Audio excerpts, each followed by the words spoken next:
Halo adik-adik, kali ini kita akan belajar mengenai materi klasifikasi dan peranan porifera. Seperti yang telah kalian ketahui, salah satu penyusun terumbu karang adalah hewan porifera atau hewan spons. Dan ada berbagai jenis hewan spons atau porifera penyusun terumbu karang. Nah, untuk mempermudah kita dalam mempelajari dan mengetahui peranan berbagai jenis hewan porifera, maka perlu ada pengelompokan hewan-hewan porifera. Nah, seperti apa sih pengelompokan atau klasifikasi pada hewan porifera? Untuk lebih jelasnya, simak terus video berikut ini.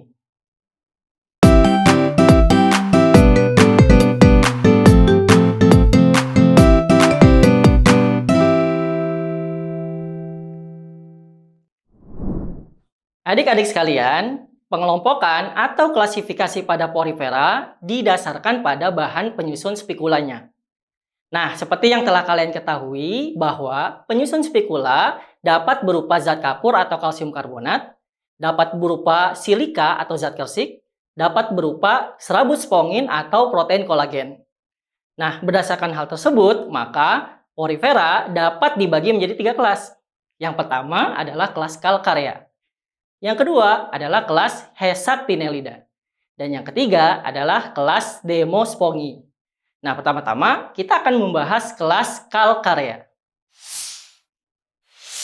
Kelas Calcarea atau disebut juga Calcispongiae merupakan kelompok hewan spons yang hidup di laut dangkal dengan ciri utama berupa spikulanya tersusun dari zat kapur.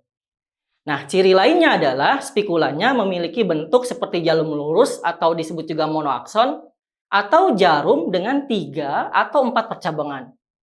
Nah, tubuh hewan spons dari kelompok ini relatif kecil dengan bentuk tubuh seperti tabung atau vas bunga dan memiliki warna merah, kuning, atau hijau.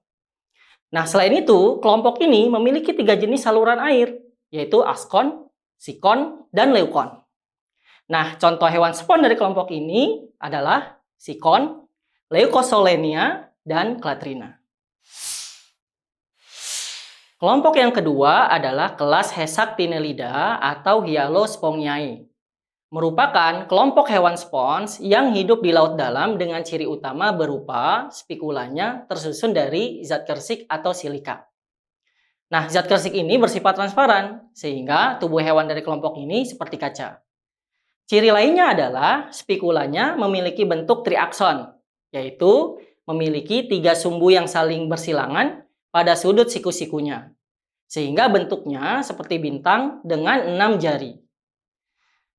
Nah, adik-adik sekalian, sebagian besar tubuh hewan dari kelompok ini yaitu berbentuk seperti vas bunga atau corong, ya. Kemudian dia bersifat simetri radial dengan tinggi berkisar dari 7,5 cm hingga lebih dari 1,3 meter. Nah, selain itu, ciri dari hewan spons ini adalah dia memiliki saluran air berupa sikon atau leukon. Dan contoh dari kelompok ini adalah Euplectella, Peronema, dan Hyalonema. Adik-adik sekalian, kelompok yang ketiga adalah kelas Demospongiae. Merupakan kelompok hewan spons yang hidup di laut, baik laut dangkal maupun laut dalam. Selain itu, kelompok ini ada juga yang hidup di air tawar. Kelas Demospongiae merupakan kelas terbesar yang mencakup 76% dari seluruh spesies dalam filum porifera.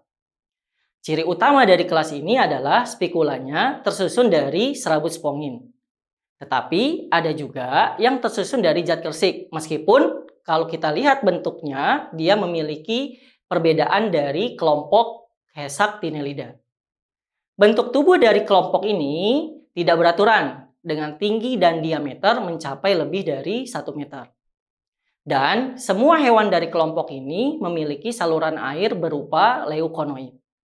Nah, adik-adik sekalian, contoh dari kelompok ini adalah Spongia, Spongilla, dan Setospongia. Adik-adik sekalian, beberapa jenis hewan porifera memiliki peranan yang menguntungkan baik bagi manusia atau organisme lain. Nah, berikut ini adalah beberapa peranan porifera. Yang pertama adalah dapat digunakan sebagai alat pembersih atau penggosok. Kemudian yang kedua, dapat berpotensi sebagai obat anti kanker. Kemudian yang ketiga, dapat digunakan sebagai bantalan alas duduk, misalnya bantalan jok kendaraan. Kemudian yang keempat, dapat digunakan sebagai hiasan. Dan yang terakhir, penyusun terumbu karang tempat hidup organisme laut.